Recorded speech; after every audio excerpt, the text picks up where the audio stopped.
Jadi asrama kita itu teman-teman sama anak Cina itu dipisah.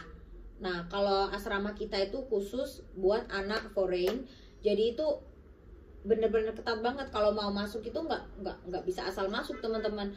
Terus kita juga tidak di asrama kita tuh peraturannya tidak diperbolehkan untuk memasukkan siswa Cina ke asrama kita teman-teman, karena takut kalau ada yang hilang, ada yang apa ya. Kalau itu yang hilang di negara itu ada, kalau misalkan dia ambil paspor kita atau apa, kita kan ya udah mampus, kita nggak ada itu lagi. Soalnya paspor itu di negara, selama kita ada di luar negeri, paspor itu adalah nyawa kita teman-teman, adalah KTP kita. Cowok cewek itu bersama, nggak bersamaan satu kamar ya.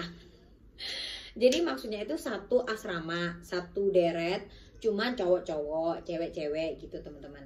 Nah kita itu bedanya itu lebih VIP daripada asrama-asrama anak Cina teman-teman. Jadi asrama kita itu satu kamar ada 4 ranjang.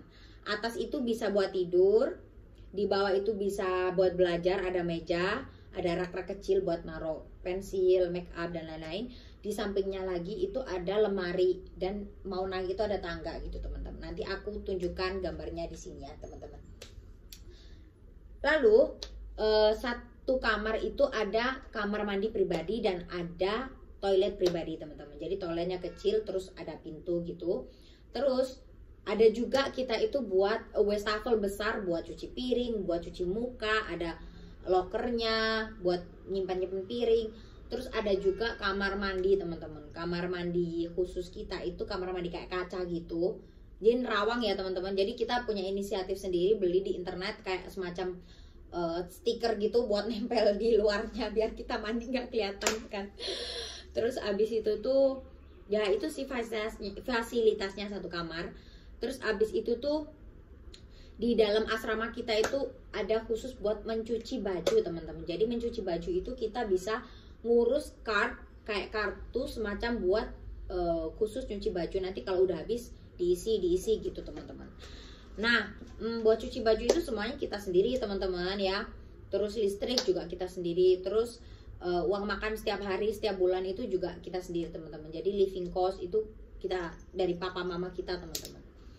Terus di tempat ruang laundry itu ada mesin cuci buat mesin baju dicuci, sama ada khusus mesin pengering teman-teman, yang khusus buat ngeringin itu langsung diputer udah kering banget itu. Nah, langsung bisa dipakai ya. Habis itu tuh ada dapur khusus teman-teman. Dapur khusus itu di dalamnya ada microwave, ada kompor listrik, ada 2 kulkas, yang kulkas freezer gede yang buat khusus buat freeze makanan. Ada juga yang kulkas biasa, tapi itu kulkasnya selalu full ya teman-teman. Bayangin kita anak Laos, anak Indo, anak Vietnam, makanannya belanja, kalau kan soalnya kita lebih hemat teman-teman kalau kita masak, karena kita itu kalau makan di luar juga kalau kita muslim kan tidak menjamin kehalalannya. Terus masak juga lebih hemat dan lebih bersih kan, jelas lebih hemat ya teman-teman. Karena di luar tuh sekali makan mahal banget. Jadi tuh setiap kali kita beli sayur tuh di kulkas penuh banget tuh sayur, makanan apa aja, sampai kita seselin, kita tutup paksa gitu teman-teman. Karena gimana lagi, cuman dikasih satu kulkas teman-teman. Habis itu yaitu lalu di tempat dapurnya itu juga ada WC umum teman-teman. Misalkan udah masak-masak, aduh aku udah kebelet nih, tinggal masuk aja tuh WC umum. Nah udah, habis itu apalagi ya, ada meja makan teman-teman. Di dapurnya itu ada meja makan, kita bisa makan di situ. Misalkan nggak makan di kamar, bisa makan di situ bersama gitu teman-teman. Ada meja khusus panjang buat potong-potong sayur dan taruh-taruh barang lah ya. Ada loker juga teman-teman. Misalkan ini bumbunya kamar ini ditaruh di loker ini, bumbunya kamar ini ditaruh di loker ini gitu. Udah ada lokernya sendiri-sendiri teman-teman. Habis itu tuh ada berapa kamar ya, ada banyak kamar lah pokoknya, aku nggak bisa ngitung, udah lupa ya. Terus ada juga teman-teman fasilitas apa tuh, Hodongshi itu buat kamar aktivitas, ruangan aktivitas. Jadi di ruangan aktivitas tuh aja meja gede banget. Kalau biasanya kita lagi ada kai hui itu artinya rapat. Jadi kalau biasanya kita rapat, entah itu kita orang atau guru kita rapat di situ buat briefing kita. Itu ada ruangan khusus teman-teman, meja gede banget, banyak kursi-kursi, terus ada juga TV besar teman-teman untuk menghibur kita kalau lagi penat, lagi apa, bisa nonton di situ. Tapi kayaknya jarang deh ada anak-anak yang nonton, udah sibuk sama HP semua ya. Terus ada apa lagi ya, ada kursi-kursi buat duduk di depan ruang aktivitas itu. Nah, jadi apa aja sih sebenarnya beasiswa yang sekolah yang dikasih ke kita tuh? Jadi beasiswa kita itu termasuk bukan yang full ya teman-teman. Kalau yang full itu sama sekalian living cost-nya. Kita itu cuman kurang di living cost itu teman-teman. Living cost itu apa sih? Biaya hidup setiap bulannya. Ada juga yang ada dikasih loh teman-teman. Tapi itu harus apply sendiri teman-teman. Aku dulu bodoh banget, nggak tahu apa-apa. Jadi ya nggak tahu harus apply apa, nggak ada yang orang yang kasih jalan, aku nggak tahu. Jadi ya nggak apa-apa lah. Jadi living cost itu orang tua kita sendiri teman-teman yang ngasih. Tapi asrama, sekolah, SPP semuanya itu udah full dikasih gratis teman-teman. Jadi kita itu cuman bayar apa sih? Bayar listrik kamar kita. Ada AC kan, soalnya ada lampu. Pokoknya itulah bayar listrik sendiri. Habis itu setiap semesternya, satu semester kan 6 bulan tuh. Satu semesternya itu bayar buku. Nah, setiap semester kan pasti bukunya beda-beda. Ada banyak, ada dikit. Medical check up. Medical check up tuh kalau nggak salah setiap tahun ya, kalau nggak salah. Oh, bukan. Oh iya kayaknya. Aku agak lupa nih teman. Yang paling pasti itu setiap 1 tahun sekali itu kita bayar asuransi kesehatan teman-teman. Jadi kita itu wajib beli asuransi kesehatan karena menjamin kita di sini tuh nanti kalau sakit itu ada yang membantu gitu. Negara ini ada yang bisa negara itu bisa bantu. Jadi waktu itu kebetulan banget teman-teman. Aku di tahun 2017 ya kayaknya, 2017 atau 2018 ya. Itu tuh aku kena usus buntu teman-teman. Nah, aku tuh waktu itu operasi sekitar di rumah sakit sekitar 2 mingguan kalau nggak salah. Pokoknya operasi sama rumah sakitnya dan biayanya itu kalau nggak salah habis 20 atau 30 juta ya, lupa deh. Pokoknya aku cuman bayar 2 juta lebih teman-teman. Tuh kan lumayan banget loh, ikut ini asuransi. Tapi kalau nggak sakit ya sayang ya uangnya. Tapi ya gimana lagi ya, siapa sih yang mau sakit ya nggak sih? Terus abis itu tuh ya kayaknya cuma itu aja. Oh, sama seragam teman-teman. Tapi seragam tuh seingatku cuman beli 1 kali deh. Soalnya itu dipakai dari semester 1, 2, 3, 4, 5, 6. Oh enggak, cuman di semester 3, 4, 5, 6. Karena di tahun pertama itu teman-teman, kita itu mulai diajarin dari 0. Belajar bahasa Mandarin mulai dari 0. Meskipun kita di Indonesia udah dibelajarin bahasa, udah ada sertifikat, tapi nggak menjamin kita itu bahasa Mandarinnya lancar ya teman-teman. Jadi diajarin mulai 0, mulai dari p, b, m, f, a, b, c, d nya orang sini biar lebih fasih gitu teman-teman. Soalnya cara bacanya itu udah beda teman-teman, bukan a, b, c, d, e, f, g, bukan gitu. Jadi mereka cara bacanya itu beda. Kayak misalkan b itu bacanya P. Nah, lalu teman-teman di tahun pertama itu kita belajar full bahasa Mandarin, full ya teman-teman, tanpa belajar bahasa bahasa anatomi tubuh gitu, enggak. Kita full bahasa khusus yang kayak tiap hari everyday itu, kayak bahasa setiap hari gitu. Habis itu setelah belajar 1 tahun itu kita didaftarkan sama sekolah untuk ujian HSK 4. Nah, ujian HSK 4-nya itu teman-teman ada di kota Suzhou yang ada di provinsi Jiangsu. Waktu itu kita bersama-sama naik bus, terus kita ke sana, kita tidur di hotel sama gurunya udah diatur ini itu. Waktu itu kayaknya bayar sendiri deh. Akhirnya waktu itu udah dari sana terus kita ujian teman-teman. Alhamdulillah aku lulus. Meskipun aku ini bukan termasuk yang anak yang rajin banget tuh. Aku tuh termasuk orang yang gini teman-teman. Aku tidak bisa dipaksa untuk belajar terus, gak bisa. Aku kayak capek, malah jadi kayak gak fokus. Aku tuh orangnya suka jalan-jalan ya. Jadi di tahun pertama itu aku udah, padahal waktu itu bahasa Mandarin sangat minim banget teman-teman. Tapi aku modal HP, untung alhamdulillah aku aman teman-teman ya. buat kalian jangan sampai niru kayak aku kalau emang belum lancar. Aduh, aku waktu itu nekat banget. Aku naik kereta dari kota aku, dari Yenceng ke Beijing, teman-teman. Bayangin. Nah, terus itu tuh perjalanan naik kereta malam sampai pagi. Sore berangkat, besoknya itu pagi jam 9 sampai, teman-teman. Waktu itu aku tujuan ke Tianjin dulu, teman-teman. Di kota Tianjin ada teman aku 2 yang jemput aku di sana, yaitu teman aku 2 itu cowok semua, yang satu udah S2, yang satu ambil S1. Itu udah temen dari waktu kita di sekolah di Surabaya itu, teman-teman. Nah, terus waktu itu kita tujuannya, aku abis main ke Tianjin, aku tuh pengen banget, teman-teman, main ke Great Wall. Nah, akhirnya aku sama teman aku itu, kita habis dari Tianjin main ke Great Wall itu, teman-teman, di tembok besar, tembok raksasa Cina. Nah, tapi nilainya bukan yang terlalu tinggi dan nggak terlalu rendah banget. Nilainya tuh agak sedang ya, teman-teman, alhamdulillah. Karena aku ini orangnya tuh nggak bisa, teman-teman, kayak yang, meskipun aku ini jalur beasiswa, teman-teman ya, tapi kayak kayak nggak bisa dipaksa banget gitu, teman-teman. Jadi aku bisa belajar tekun, tapi diimbangi dengan jalan-jalan kemana gitu, teman. Nggak bisa aku dia paksa terlalu itu. Jadi waktu itu tuh sebenarnya di waktu malam itu, besoknya ujian itu, anak-anak di hotel pada buka buku semua, udah tekun baca semua. Aku malah sama teman aku satunya itu malah nyamperin teman aku yang kuliah juga di Suzhou. Nah, kebetulan itu jaraknya nggak terlalu jauh. Gila, itu besoknya ujian aku malah jalan-jalan, teman-teman. Sampai agak malam banget, jam 2 atau jam 3 gitu pulang ke hotel. Terus dimarahin sama gurunya, kamu ini dari mana, besok ujian malah jalan-jalan. Akhirnya di waktu ujian alhamdulillah ya lancar-lancar aja sih ya kan.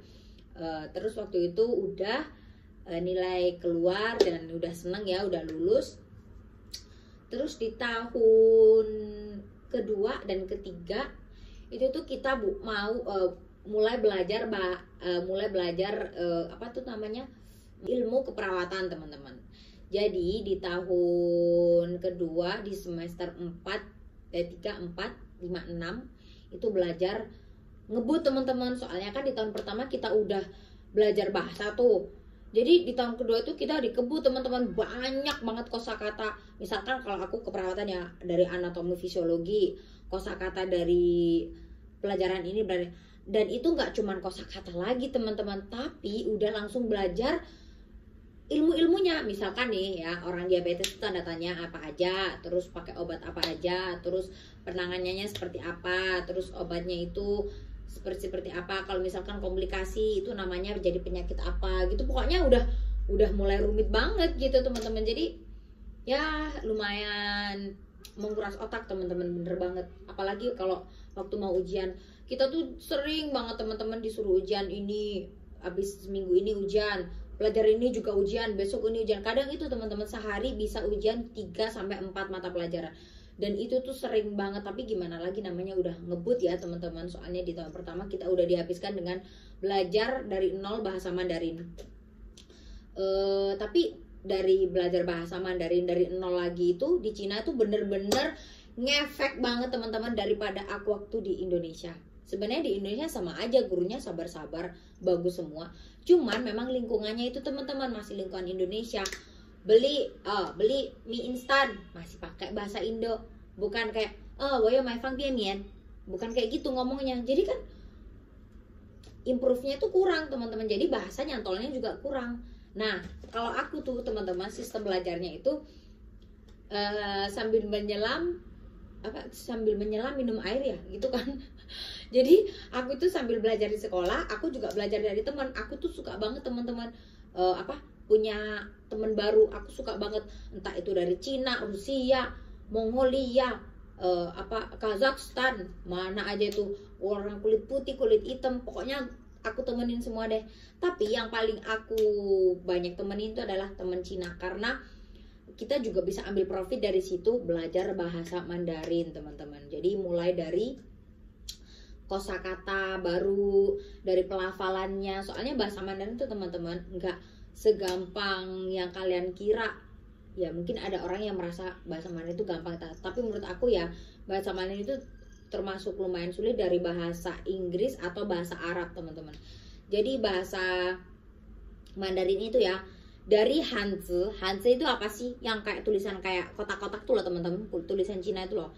Nah itu sama pinyin itu tulisan baca, tulisan cara bacanya, kayak misalkan B itu dibaca P, itu tulisannya udah ada juga, itu namanya tulisan pinyin ya. Habis pinyin ada lagi shengtiao. Jadi mereka ngomong itu nggak asal ngomong teman, langsung ngomong, nggak bisa. Mereka tuh ngomongnya ada nadanya teman-teman. Misal kayak gini ya, nih, mai, artinya apa? Membeli. Kalau gini, mai, woya mai这个东西, mai, mai, gini kan, nadanya tuh turun kan, itu artinya menjual tuh kan. Kalau misalkan kita ngomongnya itunya beda, orang lain mungkin pikirnya apa sih? Kalau mungkin kan ada orang tuh yang cara menyerap orang ngomong tuh cepet, ada juga orang yang menelaah orang ngomong tuh lambat. Tapi kebetulan kebanyakan orang-orang di sini kalau ngomongnya kita sentiaunya kurang benar tuh mereka selalu kayak nggak paham gitu. Ya soalnya memang sentiau itu sentiau itu artinya nada ya teman-teman. Sentiau artinya nada baca, nada ngomongnya. Kalau nada ngomongnya kita nggak bener, ya mereka kalau yang paham pasti mereka tuh karena nebak-nebak, oh mungkin maksud dia itu kayak gini gitu. Jadi bukan karena dia udah paham, oh bahasa Mandarinmu udah bagus, aku udah paham banget, bukan. Biasanya mereka itu nebak-nebak. Ada orang itu yang nggak ketebak, ini orang ngomong apa sih kayak gitu.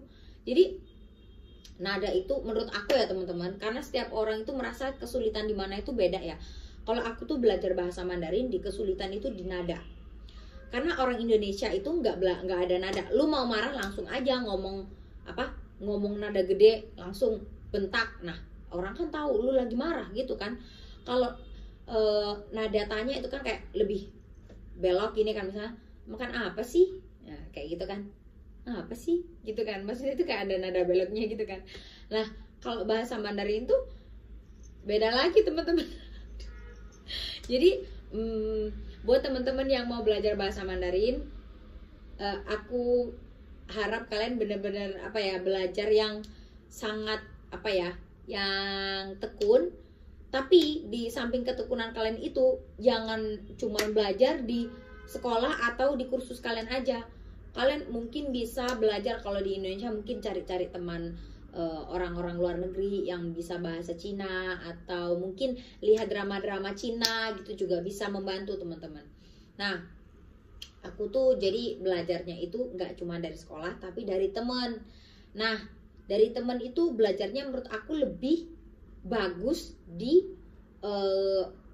cara ngomong aku sama pengetahuan aku tentang negara ini tersebut teman-teman. Misalkan nih, oh tradisi orang Cina itu nggak boleh ngomong kayak gini. Misalkan kalau ngomong gini tuh harus ngomong gini. Aku dulu tuh nggak tahu. Jadi pas lagi makan bareng sama teman Cina, aku kan taruh tuh makanan di mangkok. Aku kasih tancap gini terus sama teman-teman aku dibilangin, oh kayak gini tuh nggak boleh, di sini tuh kayak kurang sopan. Ini kayak orang mati aja gitu, kayak nancepin itu. Kalau orang Cina kan biasanya naro apa sih itu buat pai-pai itu loh, gini itu kan.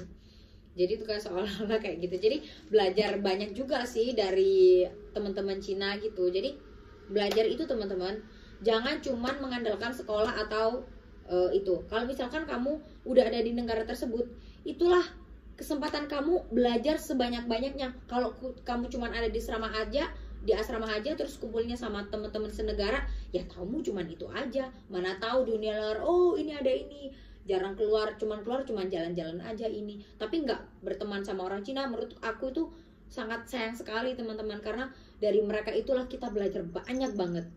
Nah buat teman-teman sekarang yang lagi belajar bahasa, yuk semangat. Kalian pasti bisa kok. Pokoknya kuncinya belajar bahasa itu, entah kamu belajar bahasa apa, itu cuman satu, banyak diimprove, banyak diomongkan biar kita tahu kesalahan kita itu di mana ya teman-teman. Jadi jangan malu-malu. Kalau kalian belajar bahasa memang harus seperti itu teman-teman. Untuk vlog hari ini sampai sini dulu. Jangan lupa kalian buat like, comment, subscribe, dan share ya. Terima kasih yang telah menonton. Semoga kalian suka. Vlog hari ini sampai sini dulu. Bye bye.